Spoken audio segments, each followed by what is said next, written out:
উজান থেকে নেমে আসা পাহাড়ি ঢল ও টানা বৃষ্টির প্রভাবে কুড়িগ্রামের প্রধান নদ নদীগুলোর পানি বৃদ্ধি অব্যাহত রয়েছে।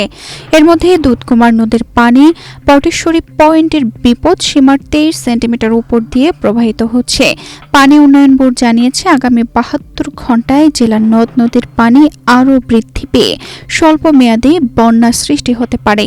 29 জুন সোমবার সকাল 9টার তথ্য অনুযায়ী পটেশ্বরী পয়েন্টে দুধকুমার নদীর পানি 29.83 মিটার রেকর্ড করা হয়েছে, যেখানে বিপদ সীমা 29.60 মিটার।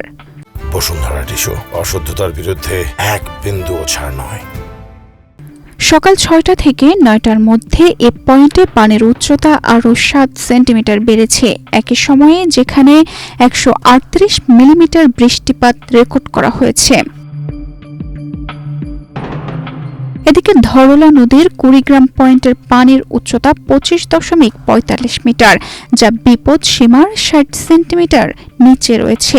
তালুকা শিমুলবাড়ি পয়েন্টের পানির উচ্চতা 30.47 মিটার, যা বিপদসীমার 40 সেন্টিমিটার নিচ দিয়ে প্রবাহিত হচ্ছে। কুড়িগ্রাম সদরে এদিন 82 মিলিমিটার বৃষ্টিপাত রেকর্ড করা হয়েছে। পাইবোর তথ্য অনুযায়ী সোমবার সকাল 6টা থেকে 9টার মধ্যে ব্রহ্মপুত্র নদের নুনখাওয়া পয়েন্টের পানি 2 সেন্টিমিটার, হাতিয়া পয়েন্টে 2 সেন্টিমিটার এবং চিলমারি পয়েন্টে 13 সেন্টিমিটার বৃদ্ধি পেয়েছে। তবে এসব পয়েন্টে নদীর পানি এখনও বিপদ সীমার নিচ দিয়ে প্রবাহিত হচ্ছে। চিলমারিতে একই সময়ে 80 মিলিমিটার বৃষ্টিপাত রেকর্ড করা হয়েছে।